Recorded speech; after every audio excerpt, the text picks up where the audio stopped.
waan biraa qabda argee koonne fiitiroo wallaggaa koo ibiddaan gubachaa yaa asii koo fayyaan qaabaseetoo yaa jimmaa koo kolfaa koo daawwachaa yaa shawaa koo kolfii fayyaan ta'uu salaalee koo gubachaa tan koo lafaa ajaaloo koo hin boo'innaan jettaame ajaaloo koo maafan boo'e dhiisa ajaaloo koo hin boo'innaan jechuun kee ittoo na boosse silaas gubachuudha kilaash fannee falmachuudha.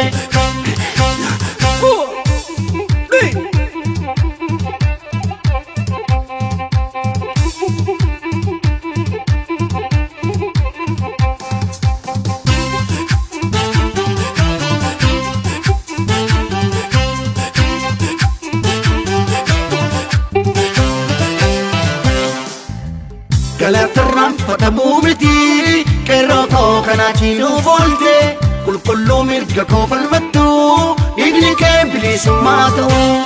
Galatarraan fadhamuu miti qeerroo koo kanaatiin volte qulqulluu taate osoo jirtu yaadollee biyya koos nyaate.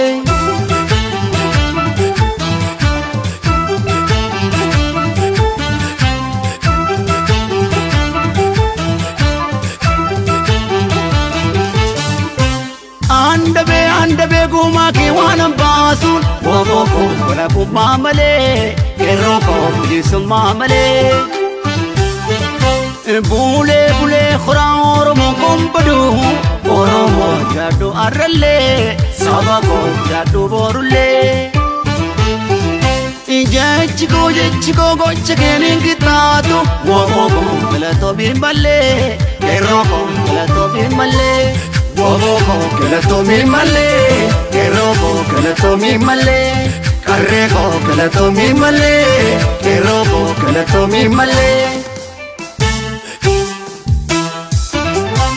Mirga koo falmattee miikatiin baasu baaftee yaaddoo koo hundumaa qabsoodhaan xumurte shakkii tokkoon qabu waan na sodaachisu. Arkoni gabrummatis qabsoon cabaa'umtuu nanaasu Booranaa googitaani ni mamto yaa hojii koo akkasii fakkaa yaa walloo koo fakkiin hin kaayamtoome yaa iloo koo akkasii fakkaa yaa jawaar koo hin aarinnaan jettaame yaa jawaar koo maafaan naaru dhiisa bakkalaa koo hin aarinnaan jechoon kee. Gammachuu koo onnee koo bobeessa yaa jawaar koo hin aarinnaan jechoon kee onnee koo bobeessa silaas gubachuudha kilaash fannee falmachuudha.